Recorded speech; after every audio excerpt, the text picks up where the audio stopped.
Take a good look at the field the Rams are playing on today. It looks perfect, doesn't it? State-of-the-art, $5 billion of engineering. The absolute pride of Los Angeles. But enjoy it while you can. Because in just a few months, bulldozers are coming for it. This is not a renovation. This is an eviction right now. As we watch Championship Sunday, the most powerful owners in the National Football League, men like Jerry Jones, Stan Kroenke, and Robert Kraft, are quietly preparing to rip their own stadiums apart. They are tearing out concrete corners. They are removing thousands of prime seats, and they are ripping up the turf that NFL players have been begging to get rid of for years. Why? It is not for the Super Bowl. It is not for the fans. They are doing it because Lionel Messi refused to play on plastic. We are witnessing a hostile takeover of American sports infrastructure. The NFL is the landlord, but for the summer of 2026, FIFA is the tenant from hell. And the demands, they are humiliating. Wider fields, natural grass grown in laboratories, and even forced name changes. Jerry Jones is not even allowed to call his own building AT&T Stadium this summer. So, how did a soccer tournament force the NFL to bend the knee? And why are American billionaires spending hundreds of millions of dollars to destroy their own seats? This is the story of the eviction. Let us start in Los Angeles, at SoFi Stadium. Stan Kroenke spent $5 billion to build this palace. It was designed to be the greatest NFL venue in history. And it is. But there is one problem that Kroenke did not plan for. He built it for football, not for football. FIFA officials toured SoFi Stadium a few years ago, and they laughed. The field was too narrow. An NFL field is 53 yards wide. A FIFA World Cup pitch, it needs to be 75 yards wide, plus runoff areas for safety. SoFi Stadium literally did not fit. The concrete walls of the VIP suites were too close to the sidelines. Now, in a normal negotiation, the venue holds the cards. The NFL usually tells events, "This is our stadium, take it or leave it." But FIFA said, "Fix it or we leave."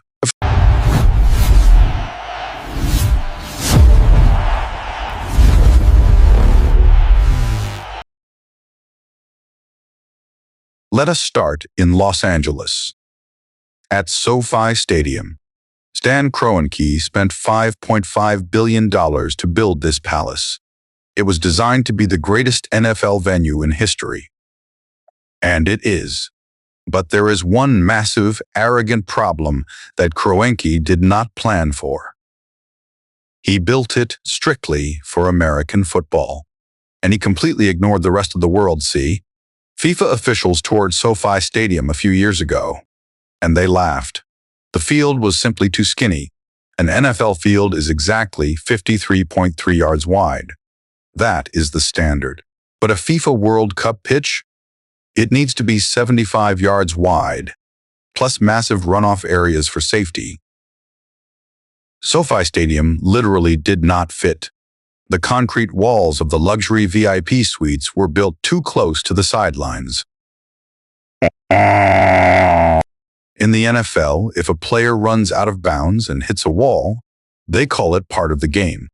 But FIFA said absolutely not. Now, in a normal negotiation, the venue holds the cards. The NFL usually tells events, "This is our stadium, take it or leave it." But this is the World Cup, and FIFA holds all the cards, so they gave Stan Kroenke an ultimatum: fix the building, or we take the games somewhere else. And so, the demolition begins. Stan Kroenke is now forced to destroy the lower bowl corners of his $5 billion stadium. He has to rip out the most expensive seats in the house, the field-level suites, just to widen the floor by a few meters. Think about the humiliation of that. He is permanently altering the architecture of the most expensive building on Earth, just for a tournament that lasts 4 weeks. But if you think that is bad, look at MetLife Stadium in New Jersey. This is where the World Cup final will be played. The biggest game in sports history. MetLife has a capacity of 82,000, but just like in Los Angeles, the corners are too tight to host Messi and the World Cup final. MetLife is officially ripping out 1,740 seats. They are literally removing revenue-generating seats to create safety zones for soccer players. And here is the kicker that drives NFL fans crazy. The NFL has never done this for its own players. When NFL players complain about tight sidelines or running into camera carts, the league says be careful. But when FIFA says jump, the NFL owners say how many seats should we remove? It sends a very clear message about who is actually in charge of these buildings for the next 2 years. The NFL owners are paying for the renovations, but FIFA is the one designing the house. Now, we need to talk about the dirt, literally. If you are an NFL fan, this next part is going to make you angry. In fact, it should make you angry for 10 years. The National Football League Players Association has been begging for natural grass. They have shown the owners the data. Non-contact injuries, ACL tears, Achilles ruptures, they happen significantly more often on artificial turf. MetLife Stadium, the home of the Jets and Giants, is practically a graveyard for knees. Aaron Rodgers blew out his Achilles tendon there, just 4 snaps into his Jets career. Players call it the turf monster. They hate it. They fear it. But the NFL owners have always had the same excuses.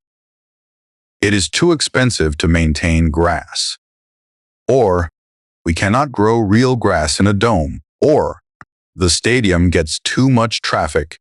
They told the players it was physically impossible. Well, guess what happens in 2026? FIFA does not allow artificial turf, period. Lionel Messi, Kylian Mbappe, Vinicius Jr. These superstars will not step 1 foot on plastic. So, magically, the NFL owners found a solution. They are not just rolling out sod on top of the turf. No, that is not good enough for FIFA. They are installing elaborate, multi-million-dollar hybrid grass systems at SoFi Stadium, which has a roof. They are buying massive grow lights, creating an artificial sun to keep the grass alive indoors. They are bringing in ventilation systems to dry the soil. They are spending millions to do the exact thing they told NFL players was impossible for a decade. So, let me get this straight. When Joe Burrow or Aaron Rodgers asks for grass to save their careers, it is too expensive. But when FIFA comes to town for a month, suddenly money is no object. Suddenly, the technology exists, This is the ultimate insult to the American football player. The NFL is proving publicly that they could have given players grass all along. They just chose not to. They are upgrading the safety standards of their stadiums, strictly for the guests. And here is the saddest part. Once the World Cup is over, do you think they will keep the grass for the Giants and the Jets? Or will they roll the plastic back out for the NFL season? I think we all know the answer. The safety of a soccer player is mandatory. But the safety of an NFL player is apparently optional. And then there is Jerry Jones, the man who built the Dallas Cowboys into the most valuable sports franchise on the planet. A T&T Stadium is his monument to capitalism.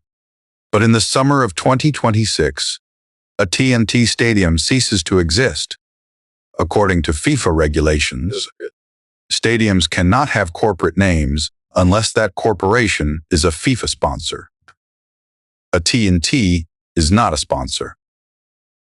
So, Jerry Jones has to cover it up, all of it, during the World Cup. The most famous stadium in America will be officially called Dallas Stadium. Dallas Stadium. Manja, FIFA, is forcing Jerry Jones to cover the massive logos on the roof. They are forcing him to cover the signage in the concourses. Jerry Jones is essentially just renting out the keys to his own car, and he is not even allowed to leave his bumper sticker on it. It is the ultimate humiliation for the NFL's biggest boss. Why would they agree to this? Why would the arrogant lords of the NFL let a European organization tape over their sponsors and rip up their seats? Because they are scared. They know that soccer is the fastest growing sport in America. They know that the next generation recognizes Messi more than they recognize Patrick Mahomes. The NFL owners are smart. They are letting FIFA renovate their stadiums. They are letting FIFA humiliate them for a summer.